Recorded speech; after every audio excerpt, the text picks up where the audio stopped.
할렐루야, 제일장로교회 청년부 통독반 오신 여러분들 모두 환영합니다. 오늘 우리가 함께 살펴볼 말씀은 출애굽기 35장에서 40장 말씀입니다. 함께 기도하고 시작할게요.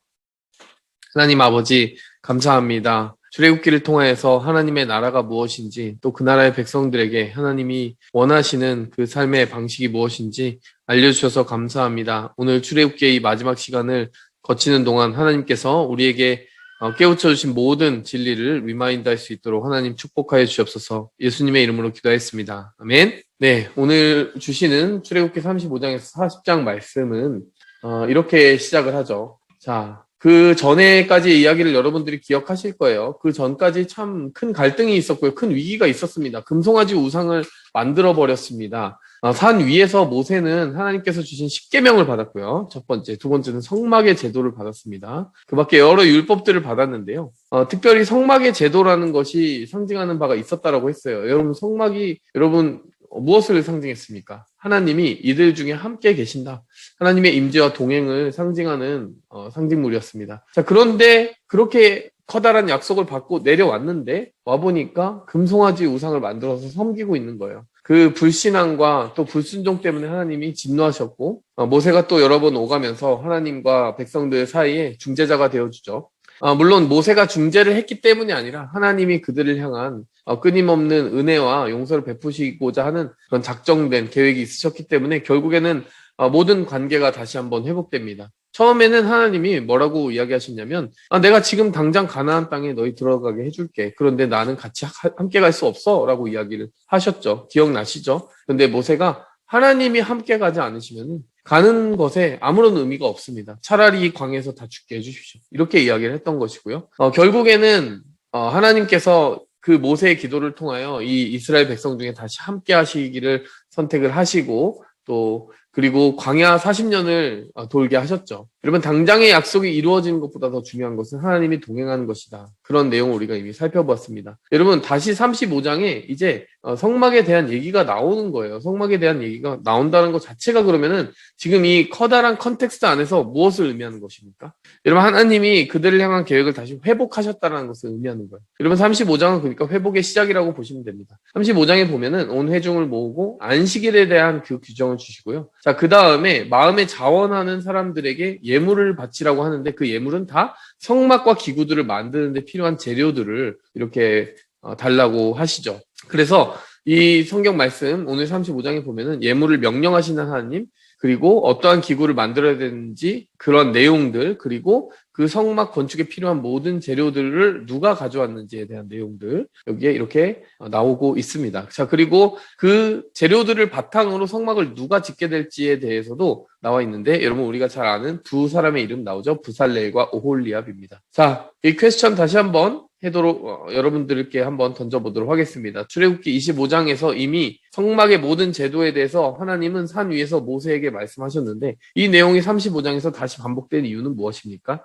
당연하죠. 모세가 하나님과 독대하면서 받은 내용이기 때문에 이제 땅 위에서 백성들에게 그 하나님께 받은 성막의 제도를 다시 이야기해 주는 거죠. 자, 그렇게 받은 말씀을 전한다라는 의미에서 반복되는 것이기도 하고요. 또 한 가지 의미가 있다고 했습니다. 무엇입니까? 그 사이에 들어갔던 금송아지 사건으로 말미암아 하나님과 백성들의 사이가 영영 깨질 뻔한 그 위기가 극복되고 하나님이 동행하시겠다라고 하는 이 상징을 다시 한번 그들에게 건축하게 하심으로써 하나님은 너희를 용서했다, 너희와 함께 동행하겠다라고 하는 그런 표징을 확실하게 그들에게 다시 되새겨 주신 것입니다. 여러분, 이렇게 본다면 큰 의미에서 하나님이 자신은 은혜롭고 자비롭고 또 노하기를 더디한다라고 선포하셨던 그 말씀이 너무나도 맞는 말이죠. 하나님께서는 거듭되는 그 이스라엘의 범죄와 타락에도 불구하고 계속해서 이들을 끌고 가시고 이들과 동행하시는 그 선택을 하십니다. 자, 여기 우리가 지난 시간에 봤던 모든 기구들의 내용들이 나오는데요. 우리가 이미 25장부터 그 전장인 34장까지 다 살펴봤기 때문에요. 자, 그 내용을 여러분들이 거꾸로 돌아가서 보시면 될 거예요. 자, 그리고 예물을 누가 드렸는지에 대한 도표도 여기 나와 있습니다. 이것은 성경 말씀 구절을 바탕으로 제가 여기다 정리되어 있는 표를 나눈 것이죠. 자, 36장 보도록 하겠습니다.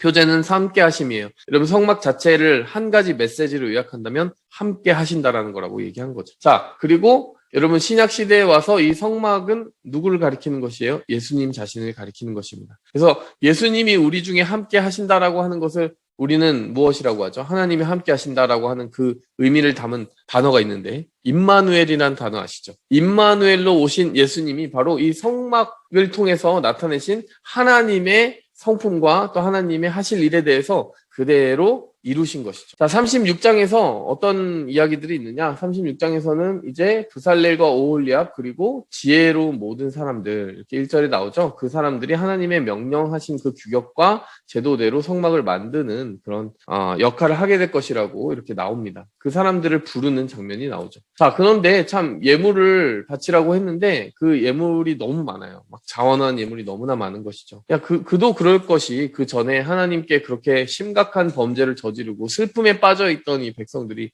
하나님이 다시 그 언약과 약속을 새롭게 하시겠다라고 하니 얼마나 기쁘고 감사한 마음이 있었겠습니까? 여러분 항상 우리는 하나님의 한없는 용서와 그 은혜에 대해서 감사하는 마음이 있어야 될 줄 믿습니다. 그 자원한 예물이 너무 많아서 넘치게 되어서요. 이 그 주관하는 사람들 있죠. 부살렐과 오홀리압이 이제 차고 넘치기 때문에 쓰기에 남음이 있습니다. 그러니 이제 더 이상 안 가져왔으면 좋겠습니다. 이렇게 이야기를 하죠. 그래서 모세가 진중에 공포하였다. 그러니까 어나운스를 했다. 더 이상 예물을 가져오지 말아라 라고 하니까 그 예물이 이제 그쳤다라는 것이죠. 그 재료가 이미 충분히 이 성막을 만들기에 충분히 있었다는 거예요. 자, 이 36장 뒷부분에서 이렇게 만들어지는 그 제도들은 뭐냐면 우리가 이미 봤지만 자, 여기 성막 덮개요. 성막 덮개의 의미도 우리가 이미 살폈죠. 널반. 이 전체 틀을 잡는 널반, 그리고 널반을 연결하는 띠, 저희 띠들, 그리고 성소와 지성소를 나누는 휘장. 자, 이런 모든 것들을 만들었다. 이 휘장. 네. 자, 이게 36장에 드러나는 그 내용인데요. 전체적인 성막의 외부 골격을 만드는 방법에 대해서 다시 한번 36장에 이렇게 나오게 되는 것이죠. 자, 이 부분에 대해서 또 좋은 그런 영상이 있어서 여러분들께 한 번 더 소개해 드리려고 합니다. 여러분이 이제 출애굽기 성막 짓기 3D 이런 제목으로 검색하면 나오게 되는데요. 한번 보여드릴게요. And thou shalt make boards from the tabernacle of shittim wood, standing up. 10 cubits shall be the length of a board. 자, 속도를 좀 더 내겠습니다. 자, 여기 규격과 이런 것들이 다 이제 복잡한데 이 그림 하나로 비디오 하나로 제대로 볼 수 있다는 게 참 감사한 일이죠. And a cubit and a half shall be the breadth of one board. 2 tenons shall there be in one board, set in order one. 자, 널빤지를 어떻게 만드느냐? 촉꽂이가 무엇이냐? 그리고 개수 20개다 이렇게 나오고요. 그 받침도 나오고요. 받침의 개수가 이제 2개씩 만들어지니까 40개다 이렇게 나오고요. 맞은편에도 이제 밑받침 40개 그리고 널빤지 20개. 자, 이렇게 개수가 좀 나오죠. 자, 이렇게 그림으로 보니까 좀 더 감이 오시지 않습니까? 여기 널빤지 6개로 이 앞부분에 세로 부분을 겹쳐서 세워야 된다라고 이야기를 하고요. 뒤쪽에는 8개.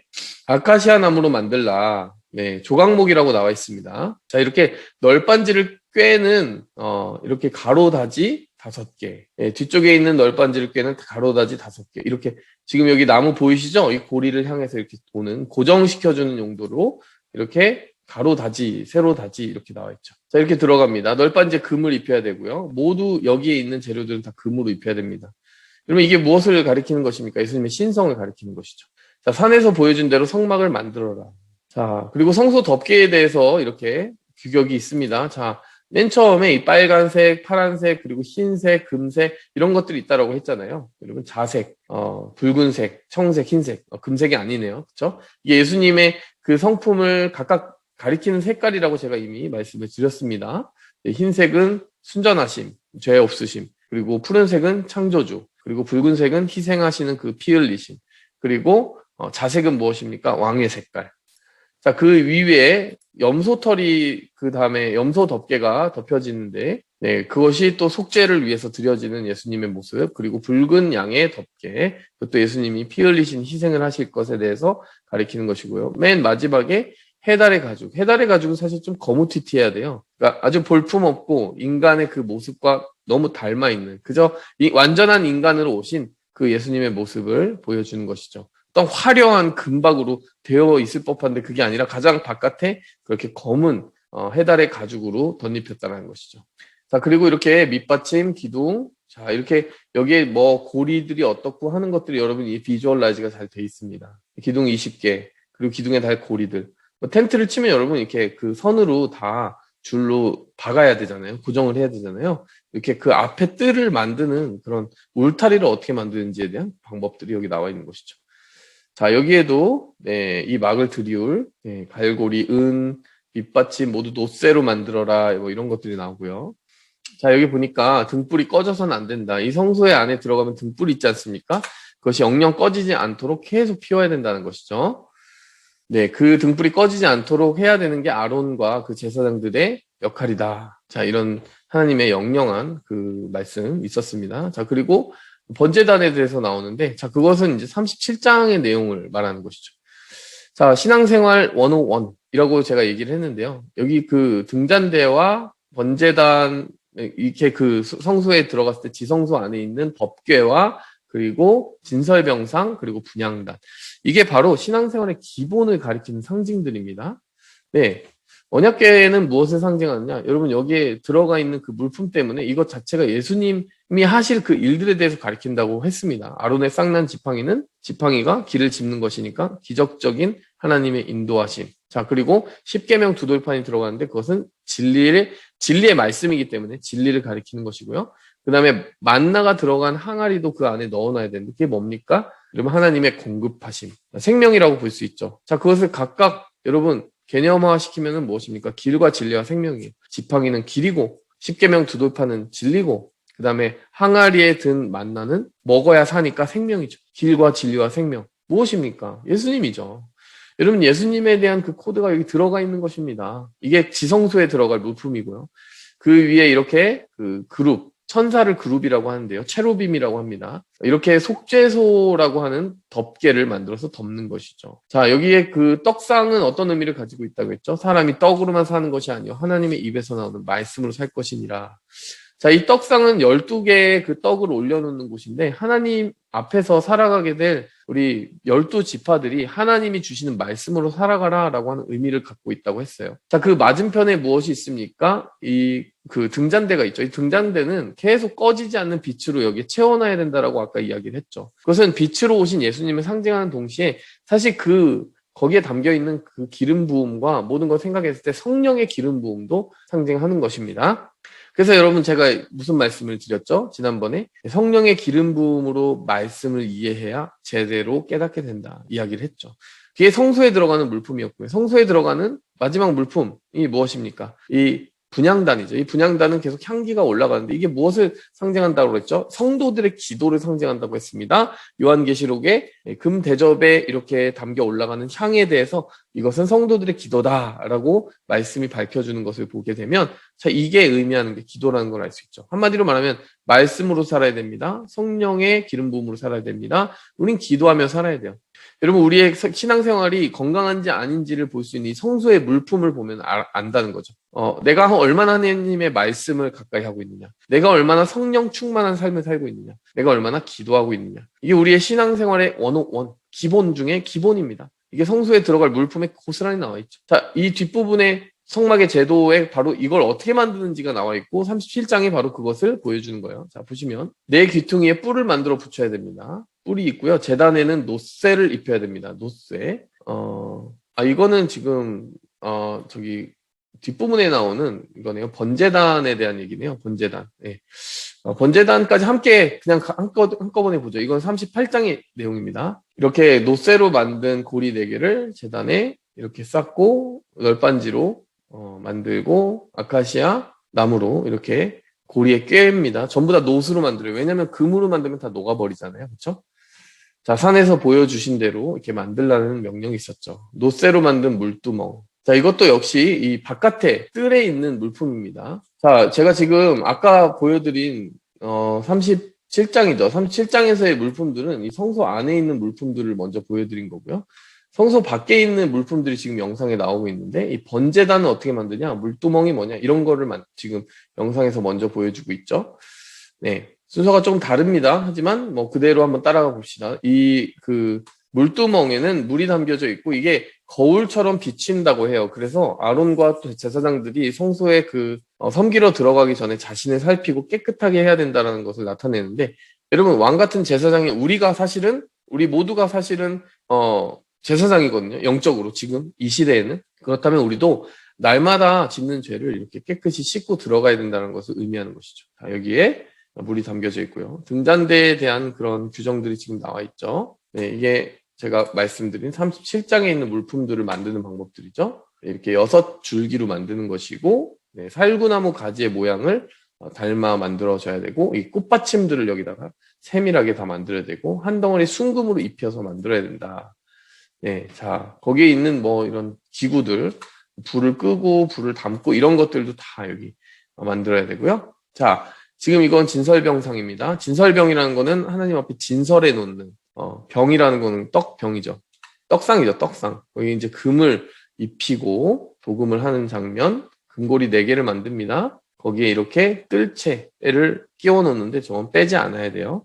그리고 저기에 상에 올려놓은 대접들, 숟가락, 그리고 술병과 잔을 모두 순금으로 만들어라. 가장 중요한 건 거기에 진설병을 차려두고 그 떡이 떨어지는 일이 없게 해야 된다. 자, 이것이 나오죠. 자, 이 길이와 나비를 전체적인 규격을 45cm, 90cm로 이렇게 다 말씀해 주셨고, 여기 뿔을 만들라고 했고, 이건 지금 분향단입니다. 분향단. 네, 분향단이죠. 여기 분향단. 네, 금태를 두르고, 여기도 역시 채를, 이걸 들 수 있는 채를 여기다가 꽂아 넣어야 돼요. 자, 전체적으로 형태가 약간 유사한 점이 있죠. 전부 다 뿔이 있고요. 거기에 이렇게 채가 이렇게 꽂혀져 있는 그런 모습을 보게 됩니다. 자, 언약궤가 가장 중요하지 않겠습니까? 순금으로 그 바깥을 싸고. 그러면 아카시아 나무로 만들었어요. 이것도 역시. 아카시아 나무는 당시에 가장 뭐라고 그러죠?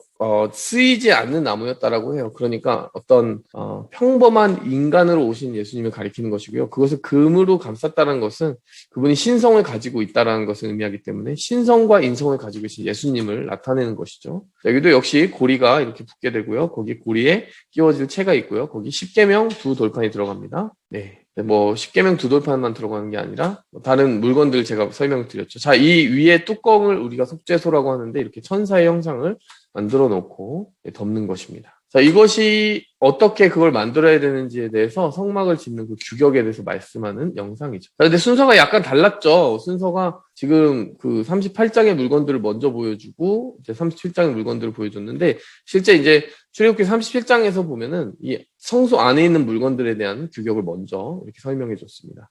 각각의 기구들이 의미하는 것 제가 이미 다 여러분들께 설명을 해드렸고요. 자, 저 영상을 보면은 여러분이 지금 여기에 나와 있는 모든 텍스트로 나와 있는 것들에 대해서 도대체 무슨 얘기를 하고 있는지 잘 따라가실 수가 있을 겁니다. 그 다음 38장도 우리 다 봤죠? 여기서 번제단과 물두멍과 그 뜰과 건축 비용에 대한 얘기가 나오게 돼요. 38장에는 번제단은 어떻게 만들지 나왔고 이제 물두멍을 어떻게 만들지 나왔고 뜰을 만든다는 거는 뜰의 경계를 이루게 되는 이 널빤들을 어떻게 만드는지 그런 이야기들이 다 나왔습니다. 근데 그걸 건축하는데도 비용이 들어가지 않습니까? 거기에 들어간 비용들을 여기 금과 은과 동으로 이렇게 동은 노시죠, 브론즈. 그걸 다 구분해서 얼마나 모았는지에 대한 그 통계 자료도 다 나와 있습니다. 그리고 이 은에 대해서 설명할 때 보면은 자기의 목숨값으로 내는 돈이었다라고 하는 이 지금 구절이 적혀 있는데 이거 기억나십니까? 인구조사 대상이 된 모든 회중이 은을 바치도록 되어 있었어요. 그리고 그것은 생명의 속전이다라고 하는 명칭이 붙어 있었는데 무슨 말이냐면 1년에 한 번 유대인 남자가 자신의 목숨을 위해 바치는 은이었습니다. 하나님이 의무적으로 내게 하신 거예요. 자, 자기의 목숨으로 낸다는 게 뭡니까? 하나님이 구원하시지 않고는 이 자리에 존재할 수조차 없는 이들이 하나님이 내 생명을 지켜주셨습니다 라고 하는 신앙 고백으로 내는 것을 바로 속전이라고 하는 것이죠. 속하다라고 하는 것은 성경에서 지속적으로 redeem이라고 하는 단어와 같은 의미를 가지고 있는 한자어입니다. 속하다라고 하는 게 뭡니까? 값을 주고 샀다라는 얘기죠. 네. 하나님이 값을 주고 산 우리가 그 하나님의 그 구속하심, 하나님의 구원해 주심을 기념하면서 드리는 것이 속전입니다. 자, 어쨌든 이 내용들에서 의미가 중요한 것 같아요. 이 건축 헌금들을 다 이제 내라고 하셨고 그들이 아주 기뻐하는 마음으로 냈는데 건축 헌금이 결국은 누구를 위한 것이겠습니까? 여러분, 이거는 우리를 위한 하나님의 것이다. 제가 이렇게 여기 지금 챕터 제목 밑에다가 넣어놨는데 하나님이 우리 중에 계시고요. 그 성막을 통해서 보여주시고 보여주고자 하는 것은 하나님이 우리와 동행하시고 은혜로 우리를 항상 돌봐주시겠다는 거잖아요. 그렇죠? 그렇기 때문에 성막은 하나님의 것이고 하나님의 것이기에 이렇게 영광스럽게 꾸미고 단장하고 있지만 결국 그 모든 유익은 우리의 것입니다. 하나님은 우리를 위해서 우리와 함께 계시는 것이기 때문에 지금 하나님께 드리는 모든 것들은 사실 우리에게 돌아오는 거예요. 그래서 이 헌금이 하나님이 우리에게 뭘 받으신다라고 하는 의미보다 하나님이 우리 중에 계신다라고 하는, 계시기 위해 선택하셨다라고 하는 것의 의미가 훨씬 더 크게 부각돼서 우리에게 느껴졌으면 좋겠습니다. 여러분, 이 성막이 없다면 하나님과 동행하는 예배도 없는 것이고 그들을 구원하는 하나님의 역사를 그들은 볼 수 없을 거예요. 무엇보다 이 성막 전체가 나타내는 예수 그리스도의 그 계시도 없을 것입니다. 여러분, 우리를 위한 하나님의 것이다. 결국에는 우리에게 영적인 생명과 유익을 주신 하나님의 역사라고 하는 것을 늘 기억하시기 바랍니다. 자, 39장의 내용은요. 자, 앞부분의 내용들은 다 뭐였냐면요. 어떻게 만들지에 대한 내용들이었어요. 35장은 이렇게 기구들을 이렇게 만들어라. 그리고 여기서는 덮개와 휘장을 이렇게 만들고 널판을 이렇게 만들어라. 자, 그리고 여기서 그 기구들을 어떻게 만드는지 37장에서 말해주고 그 다음에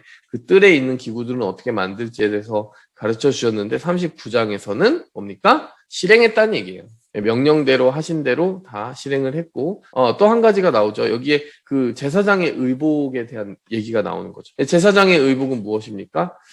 자, 여기서 만든 건 다 성소에 대한 거고 성막에 대한 건데 거기서 봉사할 사람이 바로 제사장이죠. 백성들이 들어갈 수 없는 성소로 들어가고 지성소로 들어가는 게 바로 이 대제사장과 제사장의 역할이었습니다. 뭐 흉패가 무엇을 의미하는지, 여기서 유다가 왜 1번의 위치에 차지하고 있는지, 그리고 어깨에 새겨진 그 6명씩 새겨진 12 아들들의 이름은 무엇인지 우리가 이미 다 살펴봤죠? 우림과 둠밈이라고 하는 제비뽑기에 사용되는 돌에 대해서도 우리가 이미 살펴봤습니다. 네. 자, 이 본문 말씀에서는 이 모든 물품들이 이렇게 만들어졌다. 하나님이 명령하신 대로 다 완성됐다라고 하는 내용이 나옵니다. 자, 40장에 보면요. 성막이 그렇게 세워지는 장면이 나와요. 자, 여기서는 이제 완성된 모든 물품들이 다 한 자리에 도착하는 장면이 나왔어요. 그렇다면은 39장을 넘어서 40장에서는 이제 그것을 어셈블 하는 거죠. 조립을 하고 세우는 거죠. 성막이 세워지는 장면이 나옵니다.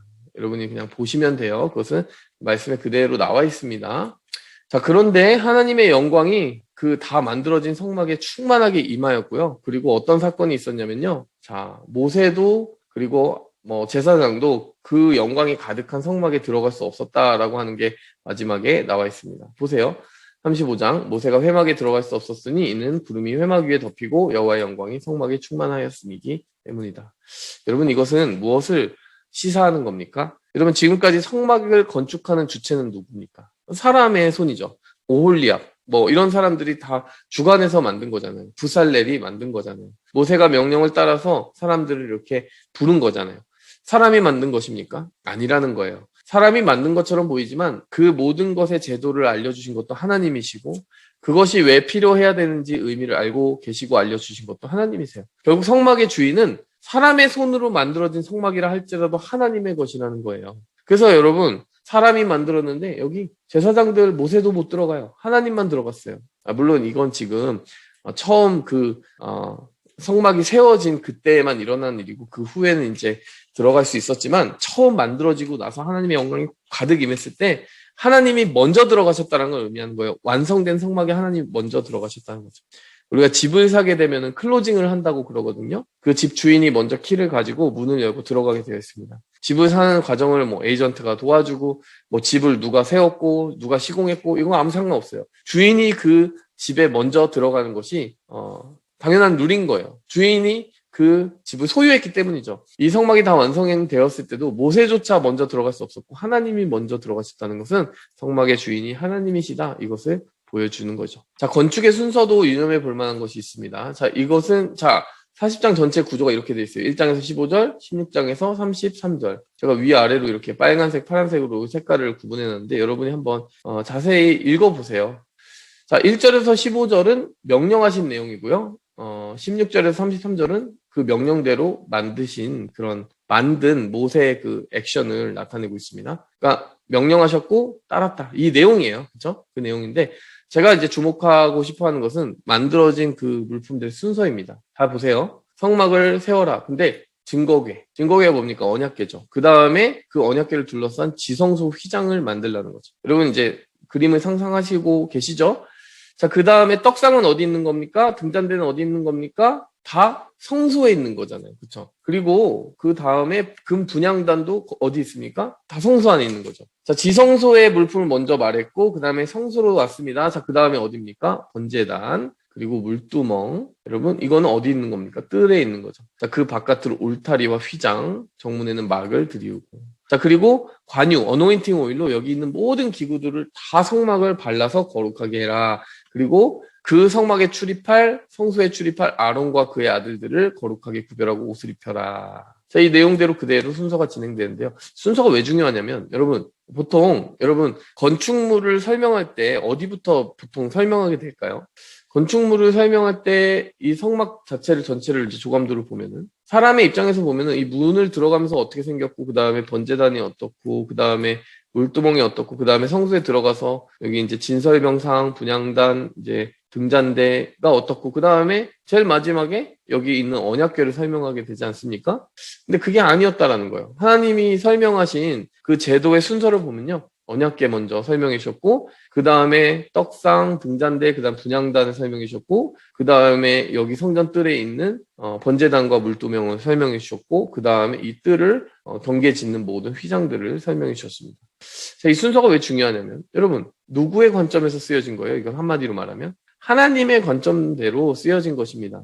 여러분, 우리가 들어가는 이 건축물의 순서대로 보는 우리의 입장에서 발견되어지는 그 순서대로 쓴 게 아니라 이 언약궤에 임하시고 거기서부터 성소에서 우리를 만나주시고 그래서 뜰에서 만나주시는 그 하나님의 발걸음과 시선의 순서대로 만들어졌다는 것을 여러분 아셔야 돼요. 자, 그렇기 때문에 출애굽기 40장 역시 이 쓰여진 순서만 봐도 무엇을 드러내고 있는 것입니까? 하나님이 임하셔서 너희 중에 들어간다. 자, 이 내용을 그 순서 자체의 메시지로 담아놨다는 것을 여러분 기억하셔야 됩니다. 한마디로 말하면 성막의 주인 누구라는 거예요? 하나님이시라는 거예요. 성막은 하나님이 임하셔서 우리를 만나러 오시는 하나님의 주도적인 섭리와 주권의 표현이라는 겁니다. 하나님이 주인이시고 주도하십니다. 우리의 구원과 또 우리가 하나님을 만나는 건 우리가 만나고 싶어서 하나님께 먼저 나아간다기보다는 하나님이 우리에게 내려오셔서 우리를 향해 다가오시는 순서라는 것을 여러분 이 기구들의 순서만 봐도 알 수 있는 거예요. 아시겠죠? 여러분 이것이 우리가 출애굽기 40장을 다 마치면서 이 성막의 제도를 통해 기억해야 되는 가장 중요한 메시지라고 볼 수 있습니다. 성막이 무엇을 가리킵니까?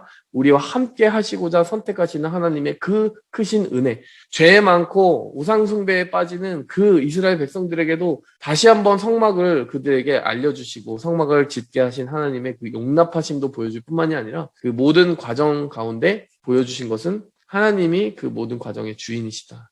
하나님이 우리에게 다가오시기로 하나님 편에서 택하셨기에 우리에게 구원이 임한 것이다. 이것을 기억해야 될 줄 믿습니다. 출애굽기 35장, 40장 다 보면서요. 결국 주제는 무엇입니까? 우리는 구원받은 하나님의 백성이다. 그런데 그 구원의 주도자는 그 구원을 주도하시는 분은 하나님이시다. 우리가 우리의 구원을 스스로 만든 것이 아니라 우리가 열심히 신앙생활해서가 아니라 하나님이 우리를 건져내시기도 하고 하나님의 백성답게 만들어 가시기도 하고 우리 중에 거하시는 성막으로 내려오시기도 하고 모든 것이 하나님 편에서 시작된 구원의 역사였다. 이것이 출애굽기 전체의 이야기의 요약이라고 볼 수 있고요. 결국 이렇게 하나님을 만나게 된 사람들이 그 구원의 정체성을 가지고 세운 나라가 이스라엘인 거예요. 하나님의 나라는 다른 게 아닙니다. 사람들이 만든 게 아니라 하나님이 세우시고 하나님이 구원하신 사람들이 만든 것이 하나님의 나라라는 것이죠. 그렇다면 지금 이 시대에는 하나님의 나라가 어디입니까? 교회라고 볼 수 있는 것입니다. 어떤 영토나 그런 것을 모조리 다 초월해서 이제 60억 인구 중에 예수 그리스도를 개인적인 구주로 영접하고 믿는 모든 예배자들은 다 하나님의 국민이고 그들이 속한 곳은 하나님의 영토가 되는 것이죠. 여러분 그렇게 살아갈 수 있기를 바랍니다. 함께 기도하겠습니다. 하나님 아버지 감사합니다. 이 성막을 통해서 우리에게 베푸신 그 크신 은혜와 우리에게 다가오신 하나님의 그 크신 사랑을 다시 한번 생각해 보았습니다. 우리가 그 은혜를 잊지 않게 도와주시고 우리와 동행하시기로 선택하신 그 하나님의 사랑이 얼마나 큰지 날마다 감격하게 도와주시옵소서. 예수 그리스도의 이름으로 기도했습니다. 아멘.